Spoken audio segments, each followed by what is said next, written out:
What's up, wrestling world? I'm the Andy Taker.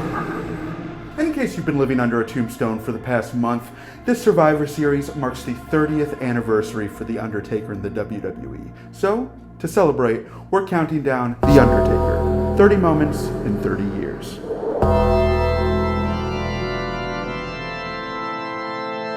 When 26-year-old Mark Calloway signed with the WWF in October of 1990, he was nervous. The young Texan had a bad feeling that he'd been hired to pop out of the giant mysterious egg that the company had been hyping up for weeks. Thankfully, the role of the gobbledygooker went to someone else, and Mark debuted as The Undertaker just a few weeks later at Survivor Series 1990. Acting as a mystery partner for Ted DiBiase's $1 Million team, Taker immediately made his presence known, striking fear in both his opponents and the crowd. He eliminated both Koko B. Ware and the legendary Dusty Rhodes, cementing himself as a force to be reckoned with.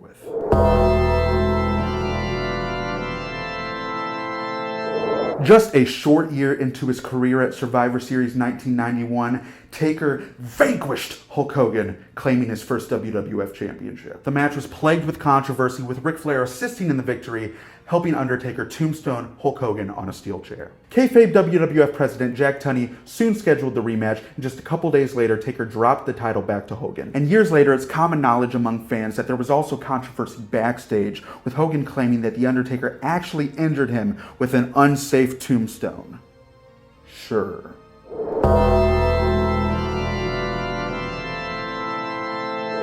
In early 1992, The Undertaker protected Macho Man and Miss Elizabeth from a vicious attack by Jake the Snake, turning face for the first time in the process. Just weeks later, on a legendary edition of The Funeral Parlor, the feud took a new turn when Roberts attacked both Paul Bearer and The Undertaker. Taker stood his ground then, and he did again at WrestleMania 8, defeating Roberts and extending his undefeated streak to 2-0. I wonder if we'll ever hear about that again.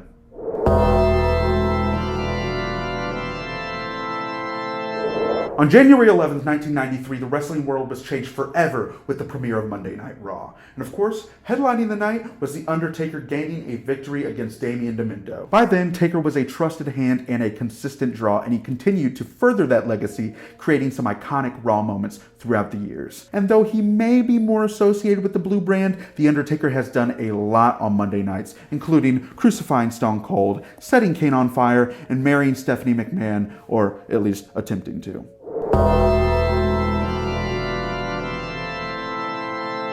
After losing a brutal casket match to Yokozuna in January of '94, The Undertaker disappeared from WWF programming. Months later, the $1 Million Man Ted DiBiase reintroduced the Deadman to the WWF, or so we thought. It was soon apparent that it was an imposter, an Underfaker, some might say. Thankfully, The Undertaker came back at SummerSlam, sporting a new look and reclaiming his rightful spot as the original Deadman. And after 3 tombstones, he put the Faker Taker away, rolling him right on out of the arena in a specially prepared casket.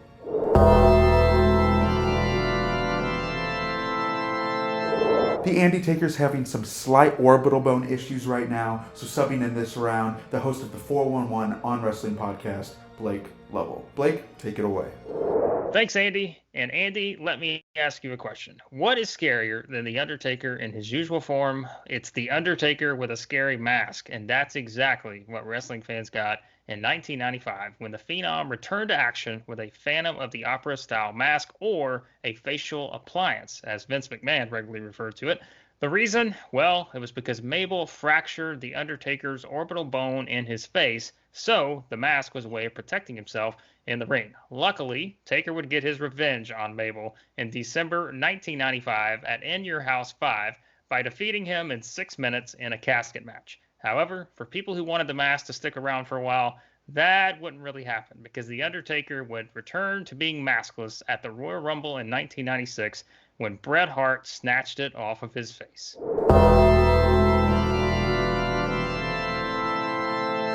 In April of 1996, the sick and demented Mankind debuted, interfering in a match between the Deadman and the future JBL. For the next handful of months, Mankind continued to ambush and brutalize Taker until the feud reached a boiling point, pun intended, at SummerSlam and a boiler room brawl between the pair. Just as Taker was about to emerge victorious, Paul Bearer turned on Taker, aligning with Mankind, costing Taker the match.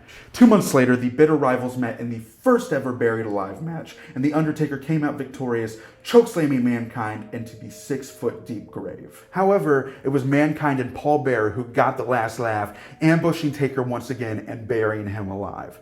It was Taker's most interesting feud to date, and it was far from over.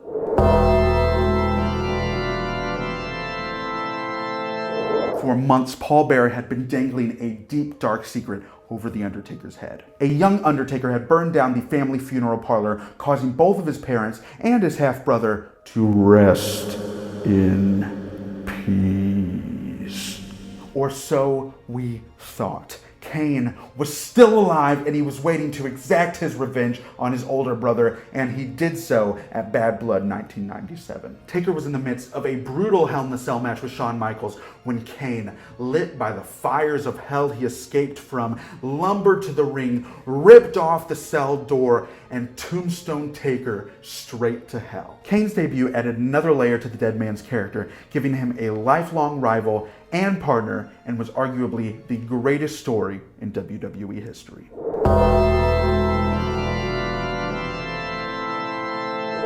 This is a match that needs no introductions. It has been replayed across WWE history basically forever. It's basically in every single Hell in a Cell video package that has ever existed. Every fan recalls the money shot with Taker tossing Mick Foley off the 16-foot high Hell in a Cell through the announce table, but the violence didn't stop there. Taker also threw Mankind through the cell, resulting in such a stiff impact to the mat that 2 of Foley's teeth were dislodged from his mouth, through his lip, and into his nostril. From there were chair shots and tombstones and, oh yeah, thumbtacks. Rough night for Mrs. Foley's baby boy.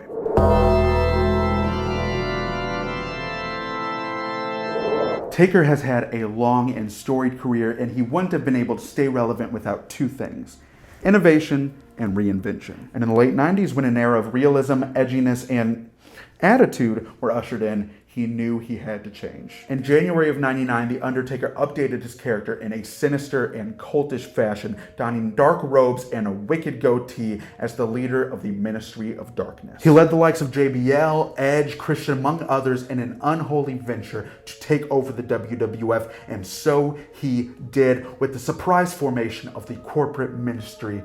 Cue the obligatory, "It's me, Austin! It was me all along!"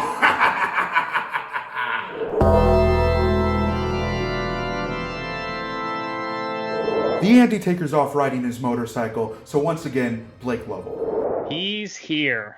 Nothing said 2000 like Kid Rock, and well, nothing said 2000 Undertaker like returning on a motorcycle during the main event at Judgment Day 2000. It was Triple H versus The Rock in a 60-minute Iron Man match for the WWF title, and with things all tied up and the McMahon-Helmsley regime trying to use their numbers to their advantage, it was the new version of The Undertaker that hit the ring and cleaned house. Taker would go on to say that his change in character was simply adapting to the times and moving away from the traditional Undertaker character, which he thought was needed during the Attitude Era. The shackles were off, and the American Badass brought his own attitude to the Attitude Era.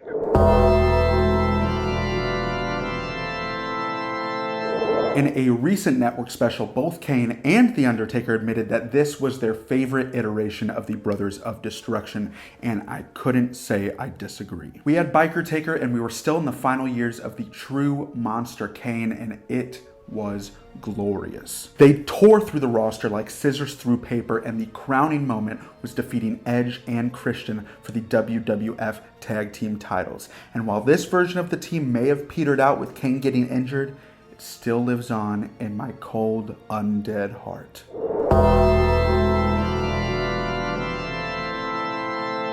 The Andy Taker's on lunch break eating a cucumberless salad, so Blake, take it away.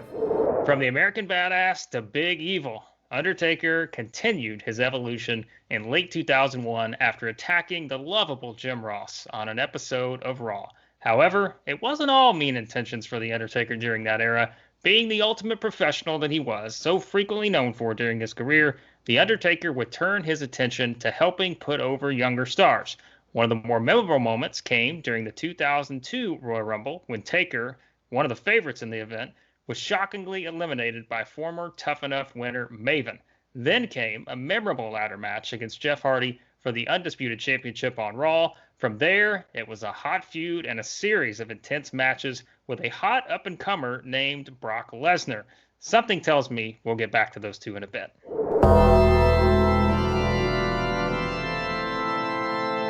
In 2003, Mr. McMahon was on a power-crazed rampage across SmackDown. Between firing Hulk Hogan and beating up his own daughter in an I Quit match, he was already hated among fans, but that was taken to new heights when he cost The Undertaker the WWE title against Brock Lesnar. And the following month at Survivor Series, he would go on to meet The Undertaker in a buried alive match. Big Evil dominated the bulk of the match, bloodying McMahon with a series of fists and shovel shots to the head. However, when they got to the gravesite, Taker was blindsided by an explosion, and Kane emerged from the madness, attacking Taker, throwing him into the grave and burying him alive. Kane was sure that he had put Taker away forever, but Kane, I got some bad news for you. And I ain't talking about Wade Barrett.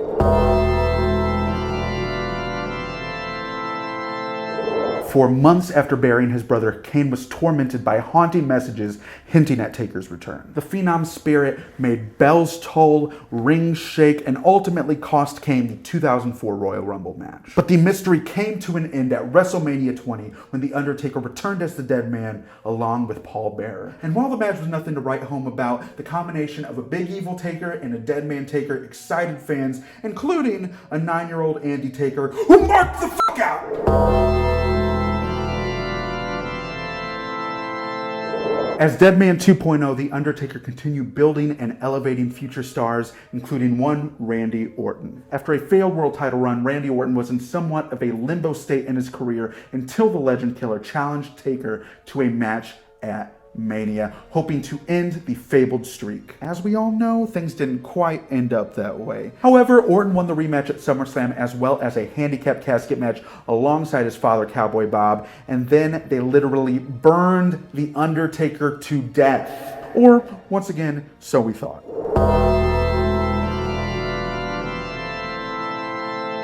By 2006, The Undertaker was already 15 plus years into his WWE experience, and while some may have slowed down and coasted on their reputation at that point, Taker was just getting started. From 2006 to 2012, Taker was consistently having the best matches on the card, as well as the best bouts of his career. This is on full display in this Match of the Year contender versus Kurt Angle at No Way Out 2006. The Phenom and the Wrestling Machine put on a clinic in an intense and hard-hitting match that lasted nearly 30 minutes and ended in controversy. Unfortunately, with Kurt Angle moving on to WWE's version of ECW and later TNA, these two legends were never able to repeat this classic. Still, we have this one to look back on.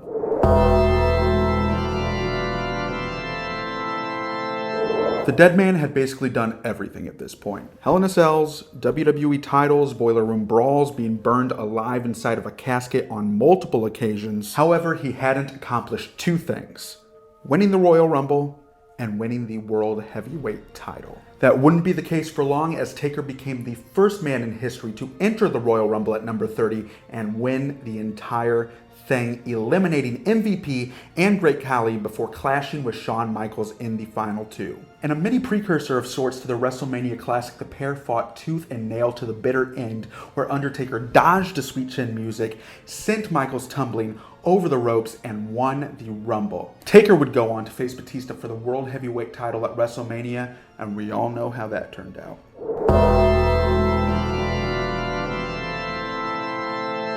There are some feuds in wrestling that simply define an era. Hogan versus Heenan, Austin versus McMahon, Hornswoggle versus El Torito. Well, 2008 had two era-defining feuds across two WWE brands. Raw had HBK versus Suited Up Jericho, and SmackDown had Edge versus The Undertaker. While the feud began at 2007's Survivor Series with Edge costing Taker a cell match and the title against Batista, the duo really tore it up in 2008 between WrestleMania matches, TLC matches, and a whole lot of Vicky Guerrero. The feud elevated Edge to a whole new level while showing Taker still belonged on top. And plus, the feud ended with a choke slam through the ring after a Hell in a Cell match. Crazy.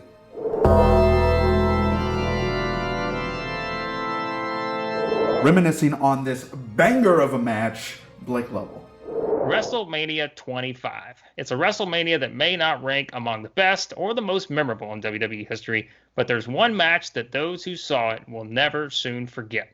The Undertaker versus Shawn Michaels. It was the Streak versus Mr. WrestleMania, and it was a match that went 30 minutes, but all 30 of those minutes had a purpose. From the counters to the finishers, this match had everything a wrestling fan could want. They told a story that only The Undertaker and Shawn Michaels could tell, given their history and what was at stake, and as expected, they did it masterfully. Bret versus Austin, Savage versus Steamboat, Shawn versus Razor, the Triple Threat Tag Team TLC. Put any group of 4 other matches you want in the top 5 WrestleMania matches in WWE history. Just be sure to save a spot for this one, because it's a legendary match between 2 of wrestling's most legendary stars.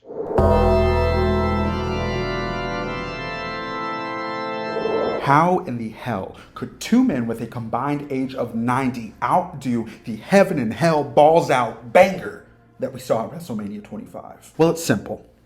Put a career on the line and make sure the 2 men are The Undertaker and Shawn Michaels. These 2 put on an emotional and physical masterpiece in the main event of WrestleMania 26, with Michael putting his career up against Taker's streak. And while the entire match is a sight to behold, the final moments will always be burned into my brain. Michaels using Taker's gear to pull himself up before performing Taker's classic taunt and then slapping the taste right out of his mouth.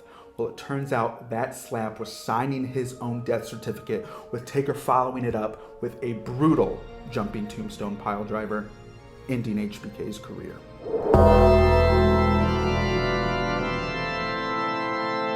At this point, Taker had begun to transition to a big event-only attraction. And with him ending Shawn Michaels' career at the previous year's WrestleMania, it's only fitting that Michaels' best friend, Triple H, would step up to face the challenge. Again. The cerebral assassin and the Deadman pulled out all the stops in an intense no-holds-barred match, which Taker won with the Hell's Gate. But unlike years past, the Deadman didn't walk out of the ring on his own 2 feet, and the story was far from over.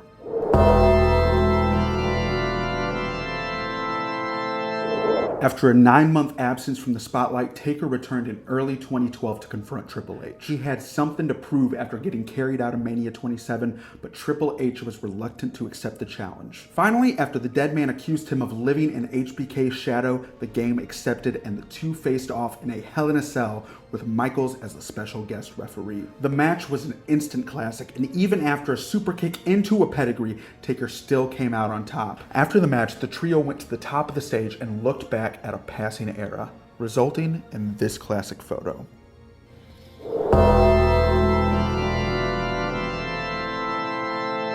In 2013, longtime manager and friend of The Undertaker, Paul Bearer, passed away. While Taker would go on to pay tribute to Bearer at the 2014 Hall of Fame, CM Punk had other priorities. In a somewhat controversial storyline, Punk and Paul Heyman would mock Bearer's death at every opportunity, often getting the better of an angered and emotional Undertaker. But Punk's mind games would come to an end at WrestleMania 29, where Undertaker tombstone Punk, took back his urn, and went victorious in what many consider his last great WrestleMania match.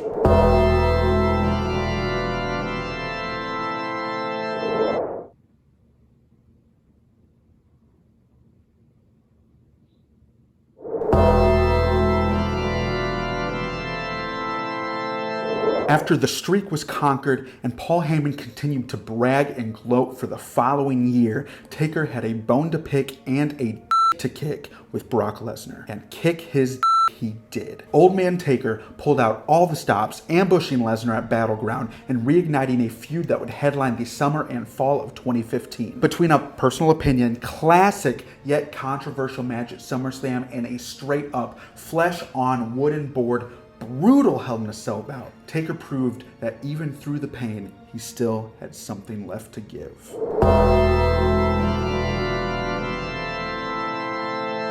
The streak had come to an end and Undertaker was slowing down, but nothing would stop the Deadman from facing off against Shane McMahon for some reason. The returning Shane O'Mac wanted control of Raw, but to rip it from his father's claws, he had to defeat The Undertaker in Hell in a Cell. And we all know what happened next. For the love of mankind! At WrestleMania, what number is it? WrestleMania Sunshine, the roller coaster WrestleMania. At WrestleMania, the ultimate thrill ride, Roman Reigns beat and brutalized The Undertaker in what for many fans was a difficult match to watch. A battered hip caused Taker to move slowly and painfully throughout the bout in a performance that just added to the story that was being told. Roman Reigns was the new outlaw, the new big dog in the West, and Undertaker was the old gunslinger in his final shootout. In a moment that literally had me weeping, the dead man left his hat and coat in the middle of the ring, breaking character to embrace with his wife. Goosebumps.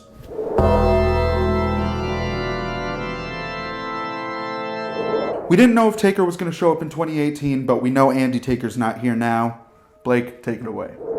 In a match that WWE fans had wanted to see for years at WrestleMania, The Undertaker squared off with the one and only John Cena at WrestleMania 34. The goal of this match, which lasted a whopping 2 minutes and 45 seconds, was very clear. The Undertaker was back and better than ever. While that would prove to not be the case necessarily, it was yet another memorable WrestleMania moment for the Phenom, and it just so happened to come in the same building where he suffered his first WrestleMania loss to Brock Lesnar. Taker may not have been partying on Bourbon Street afterward, but he had to be celebrating a convincing return by beating the WWE's top star on the grandest stage of them all.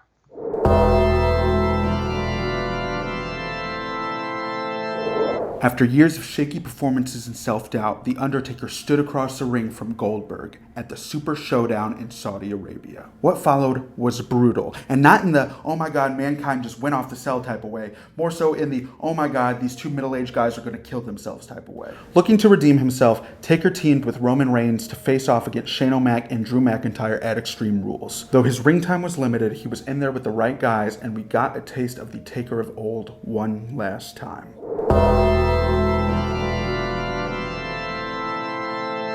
We've made it. The burning hellscape we call 2020, and who would have thought Taker fits right in. People were clamoring when it was teased that we would get the Phenom versus the Phenomenal One at WrestleMania.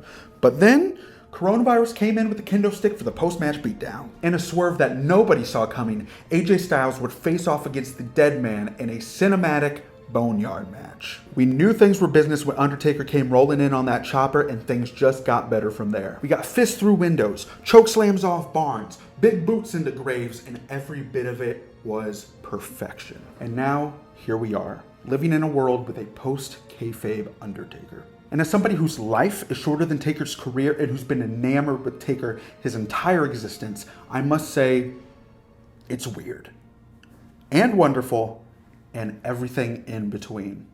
And other than that, there's just one thing left to say. Rest in peace.